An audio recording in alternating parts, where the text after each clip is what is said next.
Энэ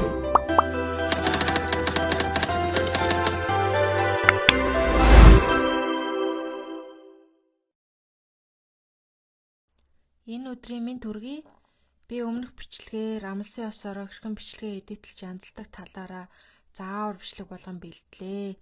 Би CapCut аппликейшн дээр бичлэгээ янзалдаг. Тэгээд бичлэгний чанар сайн байхад заавал мэргэжлийн түвшний аппликейшн программыг ашиглаад авах шаардлагагүй. Тэгээд мэргэжлийн түвшинд хүртэл маш их суралцах хэрэгтэй. Тэгээд анхлан суралцж байгаа та бүхэнд бол CapCut болон VN аппликейшн зүгээр гэж миний зүгээс санал болгож байна. Тэгээд за ингээд бичлэг рүүгээ оръё. Тэгээ мартаагүй дээрээ subscribe-а дарахаа битгий мартаарай. За CapCut аппликейшн руугаа оръё. Нэмэх тэмдэг болох new video гэсэн хэсэг рүүгээ ороод бичлэгээ дарааллын дагуу 1 2 3 гэд оруулъя. За одоо харагдах зүйл бол ингээд 1 2 3 гэсэн хэсэгт хуваалаа.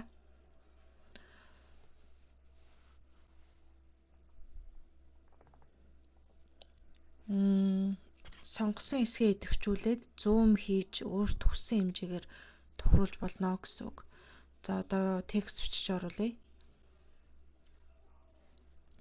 Өнөөдөр их сайхан өдөр байна гэж бичиж орууллаа. Бас хүссэн хэмжээгээрээ ингээд зүүмлээд дуртай газраа дээр доор байрлуулж болно. За бичлэгээ одоо 2 хувааж дундуур нь таслая. Одоо 2 хуваагдчихлаа. 1 2 гэд бүтэн байсан бичлэг ингээ 2 хуваагдсан гэсэн үг. За одоо энэ дээрээ дуу нэмж оруулнаа. Одоо энэ харагдаж байгаа хэсэг бол CapCut-ийн өөрийнх нь дууны хэсэг байгаа. За одоо файлаар өөрийнхөө оруулах хүссэн дуугаа оруулж байна. За дуунуудаа сонгоод ямар дуу оруулахаа сонгоод нэмэх тэмдэг дээр дараад оруулнаа. За ингээд дуу маань ингээд нэмэгдээд орсон байгаа. За одоо энэ харагдаж байгаа хэсэг бол ингээд барианы шилнээс шууд таглаагаараа гарахгүй шууд шил нэвтэрч гарч байгаа учраас тэр хэсгийг хасгаж байна. Улаанаар тэмдэглээд тэмдэглэсэн хэсгүүд дээрээ дараад 2 хуваагаад бичлэгээ 2 хуваагаад таалагдахгүй байгаа хэсгийг delete хийж арилгана. Одоо энэ хэсгийг бас 2 хуваагаад delete хийж байна.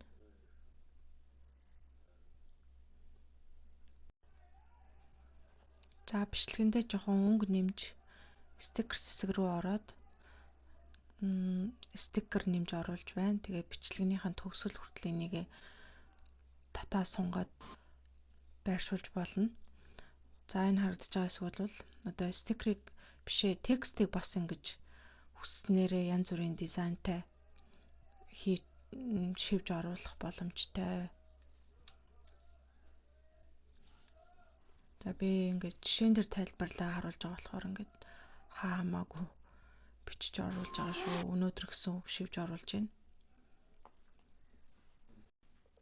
Та анзаардаг бол бичлэгний эхлэл төгсгөлд ер нь заавал айгу хэрэгтэй чухал байдаг. Тэгээ тийм болохоор зэрэг CapCut-ийн яг миний хувьд бол таалагддаг хэсэг бол яг энэ бичлэгнийхэн эхлэл төгсгөлийг одоо бэлэн прожект ашиглаад хийчих болно. За reel гэдэг хүмүүст бол энэ хамгийн тохиромжтой. Тэгээд дийлэнх нь төлбөртэй байдаг болохоор зэрэг ийм олон төрлөөр ашиглая гэж бодож байвал Pro эрхийг нь авах хэрэгтэй. За би тэгээ хамгийн энгийн үйлбэрийн сонгоод өөрийн болгоод өөрийнхөө сувгийнхаа нэрийг шивж оруулж байна. За тэгээ энэ хаана байгаа вэ гэвэл нөгөө доод цэсэнд байгаа templates хэсэгт тийшээгээ ороод үзэх юм бол хүссэн бүх рилний темплейтсүүд янз янзын прожектууд гарч ирнэ.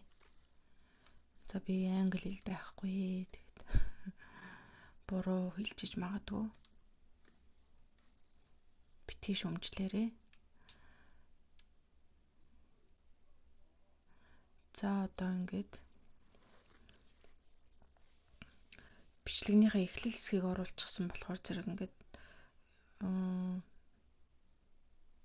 текстүүд нь ингээд даваад гараад ирсэн байна. Тэдрийгээ бүгдийг засч янзллаа.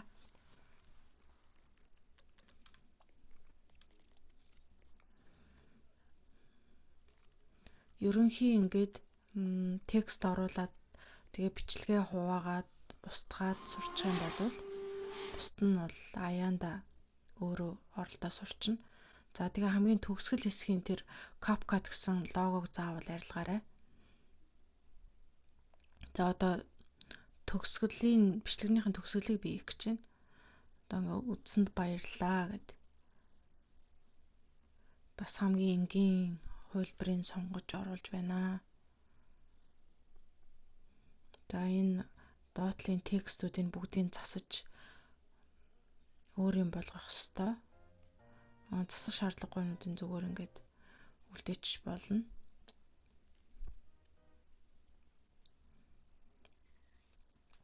За тэгээ нэмэх тэмдгэн дээрээ дараад бичлэгний маань төгсгөл нь ингээд бэлэн болсон байна.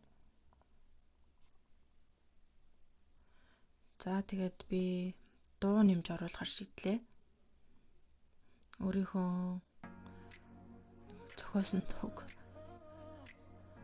Suno AI ашиглаж хийсэн дуугаа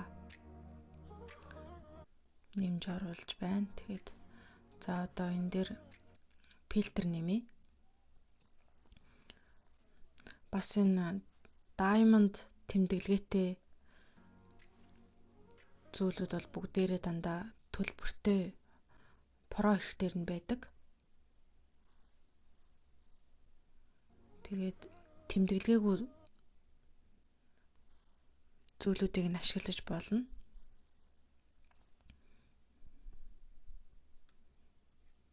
За ингээд хүссэн фильтрээ ашиглаж байна. За одоо би энэ шилжилтүүд хийж байна. Тэр бичлэгний дундах голын босоо зураасан дээр дарах юм бол шууд ингээд шилжилтүүд гарч ирнэ. Тэгээ өөрөө туртаа шилжилтээ сонгоод бичлэг хоорондын шилжих юг процессыг ингэж одоо босоо зураас хийсэн бол энэ нь одоо ингээд өөр тэмдэглэгээтэй болж хувирсан байна. За тэгээ бичлэг эдитлэх ерөнхий процесс бол ингэж явагддаг. Тэгээд та нар ингээд би ойлгомжтой зааж чадсан уугүй сайн мэдэхгүй байна. Тэгээ хамгийн төгсгөлд нь бичлэгээ сэвлээд экспорт хийгээд ингээд дуусж байна. Тэгээд та нар ч гэсэн ингээд сайн оролдоод үзээрэй. Би тэгээд давтаад хийгээд ахаар аянда сурдаг шүү.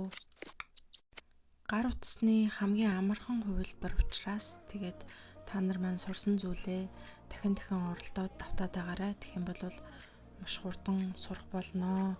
Эхэндээ жоохон бодолтгол. За тэгээд дараагийн бичлэгээр би өөрийнхөө аватар дүрээ хэрхэн AI ашиглаж яриулдаг тухай бичлэг болгон оруулах болно. Тэгээд надтай хамт байсанд баярлалаа. Баяртай.